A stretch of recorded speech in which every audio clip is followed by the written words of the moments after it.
defines a generation. Music is a soundtrack of revolution. Music is a soundtrack of movement. Music is a soundtrack of cause. There is an intersection of politics and pop culture that you didn't even know existed. There's some boy, some girl sitting in a cubicle along K Street, somewhere in DC. A boy, a girl sitting in a cubicle along a hill with a Capitol with a dome who has single-handedly decided what you wore today. Whoa. Mike Muse is an industrial engineer, a music executive, a political architect. He breaks down the intersection of politics and pop culture. This is the Mike Muse Show. What's up, world? It's your boy, Mike Muse. Welcome to the conversation of the Mike Muse Show. Happy Sunday, everyone. I hope you guys are having an incredible weekend. I hope you guys are doing something fun. And in particular, I hope you're doing something fun with your moms. That's right. Happy Mother's Day to you all. I think by now you guys should be heading to brunch, thinking about brunch, making some brunch food, or maybe just getting out of church. But happy Mother's Day to you all my moms out there. And in particular, shout out to my mom, Mama Muse. What's happening, Mom? Happy Mother's Day. I hope you are an amazing human being. Thank you for everything that you have done for me in my life. Thank you for being one of my best cheerleaders ever. You have empowered me to be exactly who the person that I am today. Is because of you that I believe I can do all things, not just through Christ, but because I have you cheering me on along the way. You have supported every wild idea, every venture and adventure. And you have made me want to explore the world and be curious about people, and to be philanthropic, and to have such a zeal on life. So thank you for all the support that you have given me since, I guess, birth, right, Mom? Yeah, since birth. You have empowered me, and thank you so much. I am who I am today in part because of you. So thank you, Mom. I love you. Happy birthday. I hope you're enjoying this day and every day, because you deserve it, my friend. So with that being said, all the moms, happy Mother's Day. What are you guys doing for your brunch? If you're cooking, send me some pics. I love when you guys send me pictures and DMs and videos. So let's keep it coming. Hit me up at I am Mike Muse, M-U-S and Sam E on Twitter, Instagram, and Threads. I prefer actually coming down from Instagram. That way it's easy for me to see the pictures and to have fun with you guys and to engage. And if you're in your mom's hat, let me know. It was funny. I was looking at the New York Times the other day, and although I don't cook, I have a weird obsession of looking at recipes in my mind. One day I'm going to learn how to cook, and they had so many dope mom brunch ideas that you can cook at home and make it easy and make it simple. So, and what a great NBA playoff weekend we are having, folks. My God, NBA is getting so good right now. This is my favorite time of the NBA season, with the playoffs. You just never know what's going to happen. It becomes about mental over physical. And this is when basketball play is at its finest. And so I am so excited. I can always remember every NBA finals, where I've been in life, where I've been in the world, and where I've watched the NBA championships. I think for me, what opened me up to was just being a kid watching Jordan on the court. It was so transformative. It really changed my imagination of what could be possible. I still remember, and I still have, speaking of, I still have it at my parents' crib, Michael Jordan poster. The only people I had on my wall was Michael Jordan as a sports player.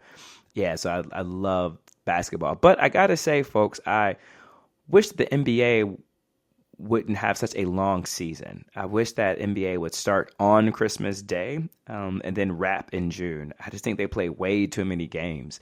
And also, too, I think that we don't get our best players on the court for every game because they're trying to save their body and their legs coming down the home stretch in the playoff round. I feel like the NBA really doesn't get good until after All-Star, but we've had 4 months prior to that of NBA being on television, and these players not playing at their peak and at their prime. But so there's a part of me that really wishes that the NBA would start on Christmas Day. But also, too, I can't take credit for that idea. A buddy of mine put that idea in my head, and since then I haven't been able to get it out, and I couldn't have agreed more with that concept. But speaking of the summer, and speaking of the NBA, and speaking of the NBA being a global entertainment phenomenon, this is kind of where I want to have a conversation with you all today, where this intersection of sports and geopolitics is going to land between your shopping carts and your backyard barbecues. Today, I want to unpack the real cost of tariffs, not in theory, not in like political talking points, but in the form of higher prices at the register, delayed shipments, and difficult choices that a lot of us and a lot of families will have to make, including small businesses that have an impact on your summer plans. That's right. This show is going to be dedicated to summer because we are only a couple of weeks away from Memorial Day. And once Memorial Day kicks off, that's when all the barbecues begin. That's when your summer travel plans begin. And the kids are out of school and you might do some camping trips or go some fishing trips. Whatever you do, summer is just such a fun time. And this is going to hit differently this summer. And it's important that I want to talk about this today is because the Trump administration is in Geneva having negotiations and talks with the Chinese government to figure out how to resolve this trade war between China and America that got started unnecessarily. President Trump's tariff policies are literally rewriting global trade and rewriting how you live from your swimsuits to flip-flops. Sidebar, fun fact about me is I love rocking flip-flops in the summer. I try and stretch it out as long as I can into the fall until it's too cold to have my feet out. But I do love wearing flip-flops. And burgers. Yeah, and baby gear. Baby gear is important for the summer. These tariffs are hitting at home. And so I really wanted to show, I love showing you guys how policies impact our everyday and what the impact that the policies have on our lifestyle. And I think there's nothing more important that we're not thinking about than how it's going to impact us this summer. So let's begin by answering the question to level set for some who may not be following it every day like I am and who may not be following it like the way that we all are. So what exactly is happening? President Trump kicked off an aggressive agenda when he opposed 145% tariffs on Chinese goods.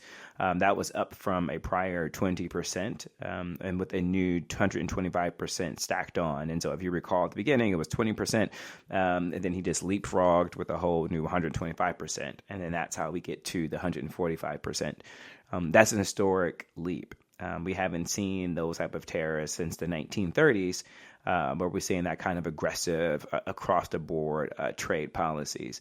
But it just wasn't aimed for China, as you know. If you remember, there was like a 10%, and we talked about this before here on the Mike Muse Show, but before there was a 10% universal tariff that was also applied to nearly all of U.S. trading partners from Mexico and Canada, the EU, Brazil, and Vietnam. With a 90-day window to negotiate. And if those talks don't lead to a more favorable deal, then those partners get hit harder.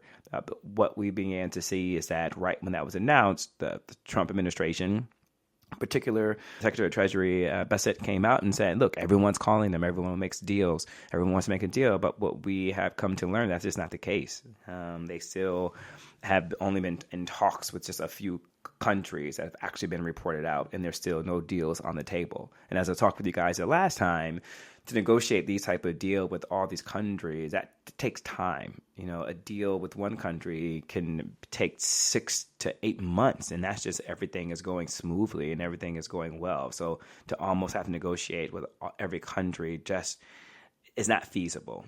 Something I wanted to make sure that we're clear on too as well in terms of why Trump wanted to impose these tariffs, because he kept mentioning this idea of a trade deficit.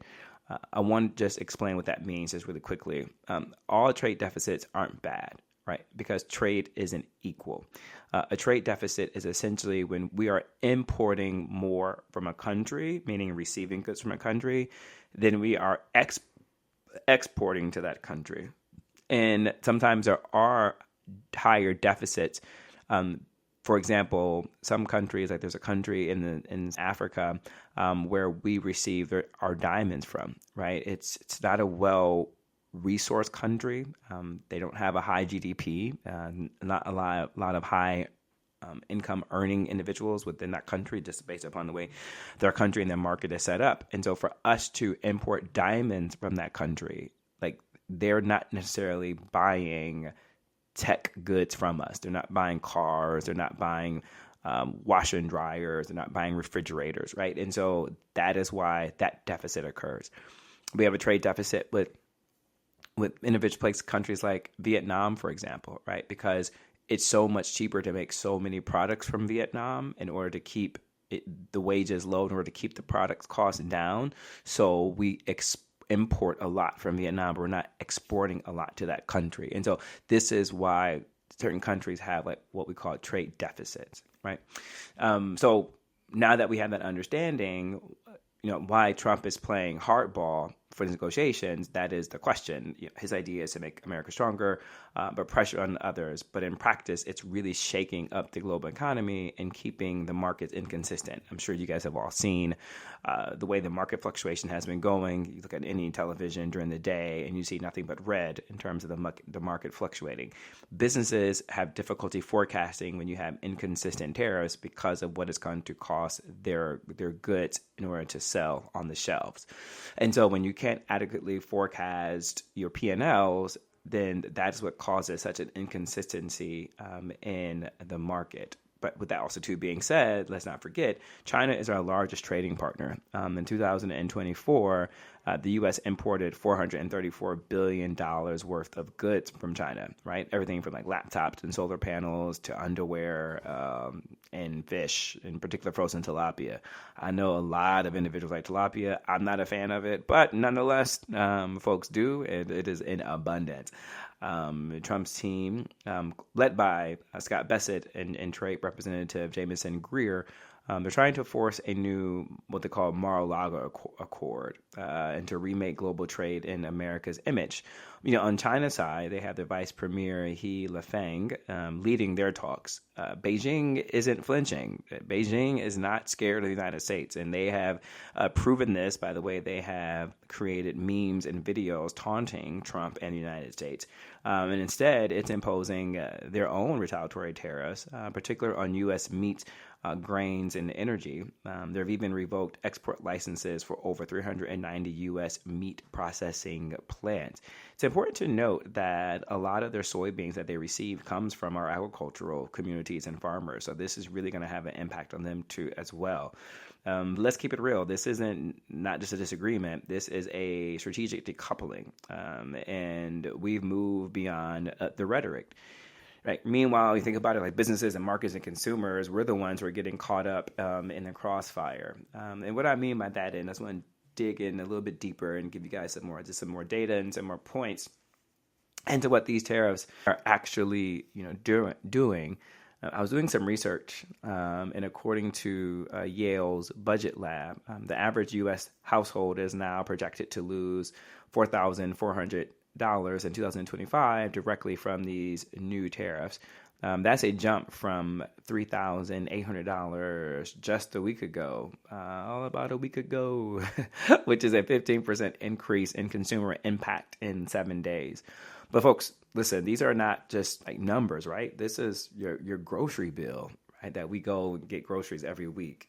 This is your child care, right? This is your student loan payment bill. And I talked about that during the week and how student loans are going back on people's counts, about 5 million Americans. And for low-income families, this burden is heavier. And here is where it hits. Clothing is up, right? Children's apparels, basics, and even school uniforms. You think about in the summertime, children are going to need new clothes, right? Because of the fact that we only wear our summer clothes once a year, everybody's bodies changes, bodies grow, children are growing at a faster rate, right? And so the shorts that children could wear last summer may not fit them this summer because why? They're growing, right? And so that's going to have an impact. Home goods, from bedding to strollers to fans, and fans as in, yes, fans to cool you down this summer are increasing at a cost by 20 to 70%. In construction materials, woods, nails, aluminum, all prices due to component shortages. And particularly think about the wood and this new disagreement. I don't even call it disagreement. This new trade war that we're in with Canada. we buy a lot of our lumber from Canada, right? And by these trade tariffs that are being applied to Canada, that hits the American consumer, in particular for new home builds, and particularly new houses. It's estimated that the cost of houses are going to go up from anywhere from like $4,000 to $8,000, depending upon the lumber and the amount that is used to build these new homes. That's the ripple effect, right? The ripple effect is even more because you think about freight prices are climbing because shipping routes from Asia are being rerouted due to uncertainty. So American small businesses are putting a freeze on hiring, right? Retailers are holding off on orders. Even major brands are raising warnings. And this is critical because of the fact of, as you guys know, man, time is flying, right? It'll be the fall before we know it. And when you start to think about fall, you definitely are start thinking about, the holidays. Major businesses, major retail consumers, start thinking about holidays and Christmases, plural, sorry, folks, singular, Christmas, in July. That's how they start early forecasting, right? That's how they start their catalog pictures and what are they going to be selling, where they start predicting what's going to be the hottest toys and hottest gift ideas, right? So they can start bringing those supplies in from overseas. This is also, too, when they start thinking about their staffing, right? Temporary hires, what they call seasonal hires. But as you know, the reason I keep leaning into seasonal hires is because seasonal and temp hires lead to possibility of permanent job positioning. And so these are just some of the ripple effects that we are seeing, right? And specifically, you think about some of these box store companies and these big brands like Walmart, Costco, right? Macy's, Home Depot, they're all going to be racing for what they're calling price volatility. That is such a hard word for me to say all the time, volatility. I have to, when I know I'm about to say that word, I'm like, oh, here comes that word. I need to practice that. Sorry, but is there any words that you guys get tongue-tied over? Volatility. Just for fun, hit me up at I am Mike Muse, M-U-S-N-S-A-M-E. I digress. Not only are those corporations, think about price volatility, investors are feeling it too, right? Capital Economics warns that the GDP could drop by 1.2% if these tariffs persist through Q3. A potential Fed rate hike to curb inflation, and you have what one analysis is called the perfect economic headache. But folks, here's the kicker. These tariffs don't hurt China as much as you might think, right? I know. The way Trump will have you believe that China is really going to be struggling from this. China is redirecting its exports to Latin America and Southeast Asia. It's also building deeper trade ties with Brazil, South Africa, and Russia, and other BRIC nations. BRIC, for some of you who may not be familiar with that term, it stands for Brazil, Russia, India, and China, and South Africa. This is not just a U.S.-China feud. This is a realignment of the global economy with long-term consequences. And really, if you think about it, the reason I leaned into soybeans, for example, coming from our own U.S. farmers, when Trump was in office the first time, when he put these tariffs on China, China found new trade routes to get their new soybeans, which caused our farmers extreme difficulty, to which we had to give them a bailout. But it goes beyond and bigger than just a bailout. What happens is, if these trade wars persist for a longer time period, and countries like China began to find new trade routes, in particular to get their soybeans from other different countries, like the country I just mentioned with BRICS, those end up becoming more long-term trade partners. So what happens then?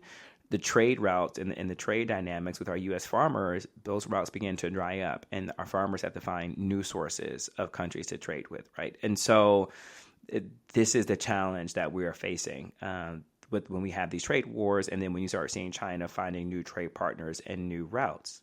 But meanwhile, American families are forced to make the trade-offs, just as farmers in China is doing with trade partners. But the trade-offs becomes new clothes versus groceries, right? Toys versus bills, and in really particular vacations this summer versus like staying at home, right? Which I wanted to really lean into the summer, and why your flip-flops have a tariff now, right? Now let's really begin to make this kind of hit home, particularly for the summertime. What happens when this trade war is going to hit your summer plans and lifestyle? All right, you ready for this? Brace yourselves, folks. 90% of grills, 80% of flip-flops, and 90% of sunglasses, and 1 in 3 swimsuits all come from China. And now every single one is now hit with a 145% tariff. I want to read those percentages back to you just so you can let that sink in from this data that I was researching that I wrote down for y'all. 96% of grills, 80% of flip-flops, and 90% of sunglasses, and 1 in 3 swimsuits caused from China. Boom. So you know that pair that, let's say, cost you $12 a pair of pool slides from Temu? That is now $25. Think about that beach umbrella. That was just $35, and now it's $70, right? And I really lean into Shein and Temu. You guys know I love using Shein and Temu as a reference because that comes from our TikTok conversation days. The Shein haul for your summer vacation, not happening like it used to. And why? That's because of the minimis exemptions, which allow foreign retailers to ship under $800 duty-free. That is now gone. Trump's team eliminated it on May the 2nd specifically. So what that means is, again, foreign retailers who can ship things are under $800, that was duty-free. Now Chinese e-commerce platforms like Temu and Shein, right, they're scrambling to restructure their operations because that's why people love Shein and Temu, because they can get things for so cheap. I remember watching people's Instagrams and their get readies with me's, and in particular the younger generation of college students I was looking at. When they were doing their fit checks, they all got a lot of their stuff from Temu and Shein, which I found that to be really interesting. Temu has already announced a pivot to a U.S.-based fulfillment model. What that means is going to be higher prices for everyone, and longer delays and fewer choices. But it's not just fashion, folks. Strollers, cribs, baby bottles, car seats, nearly all of them are manufactured in China, right? And let's not just forget about the cultural cost. Summer is supposed to be about fun, folks, gatherings, excitement, joy, family, beach trips, relaxation, right? Any other adjectives that comes to mind. But now tariffs are now stealing that time and memories. And listen, I know I have some surfers out there. I know some of you in particular, right? One surf industry leader put it bluntly. People will skip the board shorts, they'll skip the surfboard, and then they'll just not go. All right. So it's not just economic, but we're going to see what the economic, and turmoil is going to be, but it's also going to be emotional. And here's when I say emotional, and this is going to be the hardest thing. I was thinking about this when I knew I wanted to talk to you guys about this summer about. I was like, well, what's it looking like for hamburgers? Because I love to grill in the summer, and my specialty is, I feel like, hamburgers. But how fun is it just to go in the backyard real quick and grill up a quick hamburger, just like for dinner or for a summer lunch on a Saturday really quickly? And when I think about like the cookouts, the backyard cookouts, like the star of that is the hamburger, right? You might think most of our beef is homegrown. And while the U.S. is the largest beef producer, we import millions of pounds of lean beef from Brazil every year to blend with our fattier domestic cuts. Bet you didn't know that. Why? That's because we as Americans eat a lot of ground beef, and our cows are bred for steaks and not burgers. Bet you didn't know that as well. So voila, as the French say, voila. Brazil is the answer, or at least it was. But now tariffs on Brazilian beefs are at 36%. Don't you guys love how you hear my clapping sounds? That's how much I get excited talking about this stuff. I'm such a geek. China is buying more Brazil supply due to their own tariffs on U.S. meat. And U.S. meat processors are seeing a 20% price increase on Brazilian imports. Right, and to make it worse, U.S. cattle inventories are at a 73-year low, according to the USDA. Drought, feed costs, production slowdowns, right? So what's happening? Ground beef in the U.S. cities is up 43% over 5 years, right? So a package that costs you, let's say, $6.99 a pound could now soon be $9.49 a pound. That adds up when you have families. Pork and chicken prices are expected to rise due to shifting demand. And your classic Memorial Day burger might come with a little sticker shock, folks. A family barbecue that used to cost $45 can now top at $80 when you bring in the sides, the buns, and drinks. This is what I mean when I say foreign policy is on your plate. So we're really witnessing this transformation, man, of food and the global trade and how the consumers are hitting the bill and the tab. So as I wrap, I can talk to you guys all day, but I want to have some fun too as well. But just to really make this as simple as I possibly can, tariffs aren't just taxes, right? They're choices. There's a ripple effect across supply chains, economies, and families. And now you even see how it can impact your summer. You know, my job here is always just to connect the dots for you guys, right? Because what is happening between Beijing and Washington isn't just trade war, but, you know, it's a lifestyle. It's whether it's burgers or swimsuits. It's changing how we live. That was the thesis of my first ever TED Talk that I did. Go back and watch it. It's on YouTube. I was screaming this when I first did my TED Talk to really understand this intersection of Muse. But listen, with that being said, particular lifestyle, culture, fun, joy. On the other side of this break, I am so excited to be joined by Darren Criss and Helen Shin, the stars of the new Tony-nominated Broadway musical, Maybe Happy Ending. Darren is no stranger here to the Mike Muse Show. I've had him on before. He's always a good conversation. Yeah. So listen, let's just have some fun, right? So stay right there. I'll be right back on the other side.